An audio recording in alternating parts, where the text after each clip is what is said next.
आज आपण बघणार आहोत चमचमीत अशी सुक्या हिरव्या वाटाण्याची उसळ किंवा वाटाण्याची भाजी। आणि अशी मस्त चमचमीत भाजी होण्यासाठी व्हिडिओ शेवटपर्यंत नक्की पहा आणि पहिल्यांदाच माझा व्हिडिओ बघत असाल तर सबस्क्राइब करायला देखील विसरू नका चॅनलला। नमस्कार, मी मोहिनीता तो सर्वांचं स्वागत करते माझ्या किचनमध्ये। हिरवे वाटाण्याची उसळ बनवण्यासाठी इथं मी अशा पद्धतीचे जे सुकलेले हिरवे वाटाणे बाजारामध्ये मिळतात ते घेतलेत 1 वाटी। त्यानंतर हे मी रात्रभर भिजत ठेवले होते। तुम्ही हवं तर 3 ते 4 तास सुद्धा हे भिजवून घेऊ शकता। आणि छान ते भिजल्याच्या नंतर यामध्ये मी अर्धा ग्लास पाणी घालून थोडंसं मीठ टाकलं आणि कुकरमध्ये 2 ते 3 शिट्ट्यांवरती हे वाटाणे शिजवून घेतलेले आहेत। तुम्ही ते बघू शकता किती छान व्यवस्थित हा वाटाणा शिजलेला आहे। त्यानंतर भाजी करण्यासाठी कढईमध्ये आपण 2 चमचे तेल गरम करून घ्यायचं। तेल छान गरम झाल्याच्या नंतर यामध्ये पाव चमचा अशी मोहरी घालून घ्यायची आणि मोहरी मस्त फुलली की यामध्ये आपण थोडासा कढीपत्ता टाकायचा आहे।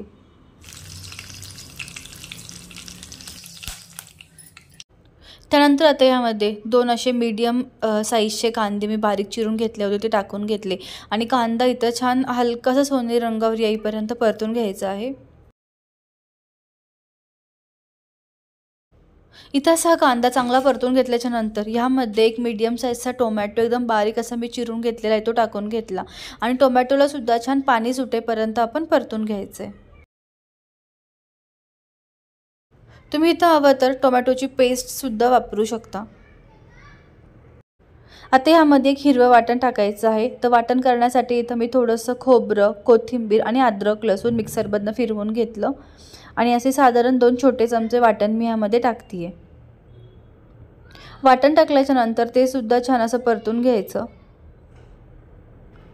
उसळ करताना हे वाटण नक्की वापरा कारण ह्या वाटणामुळे छान चव येते भाजीला। आता यामध्ये काही मसाले टाकूयात। तर त्यासाठी इथं मी अर्धा चमचा हळद टाकून घेतली। त्याचबरोबर छान रंग येण्यासाठी काश्मीरी लाल तिखट घेतलेला आहे आणि साधारण 1 छोटा चमचा इथं मी कांदा लसूण मसाला वापरलेला आहे। तुम्ही घरी जे लाल तिखट वापरत असाल ते इथं वापरू शकता। आणि मीडियम फ्लेमवरती छान तेल सुटेपर्यंत आपण हा मसाला परतून घ्यायचा। ह्यात मी थोडंसं पाणी टाकते म्हणजे आपला मसाला अगदी व्यवस्थित छान परतला जाईल। त्यानंतर यामध्ये चवीनुसार मीठ टाकून घ्यायचं। सुरुवातीला वाटाणा शिजवताना सुद्धा मी मीठ टाकलं होतं म्हणून मीठ हे थोडंसं अंदाज घेत टाकायचं आहे। आणि असा मसाला आपण मस्त अगदी तेल सुटेपर्यंत परतून घेऊ। 5-1 मिनिटं छान भाजल्याच्या नंतर तुम्ही ते बघू शकता किती छान असा रंग आलेला आहे मसाल्याला।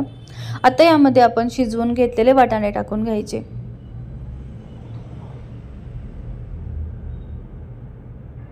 इथं तुम्ही भाजीची कन्सिस्टन्सी तुमच्या आवडीनुसार सुक्की किंवा थोडी रस्सा ठेवू शकता। पण आज इथं मी सुक्की उसळ बनवती आहे म्हणून मी यामध्ये फारसं पाणी टाकलेलं नाहीये। तुम्ही तुमच्या आवडीनुसार यामध्ये पाण्याचं प्रमाण थोडंसं कमी किंवा जास्तीचं वापरू शकता।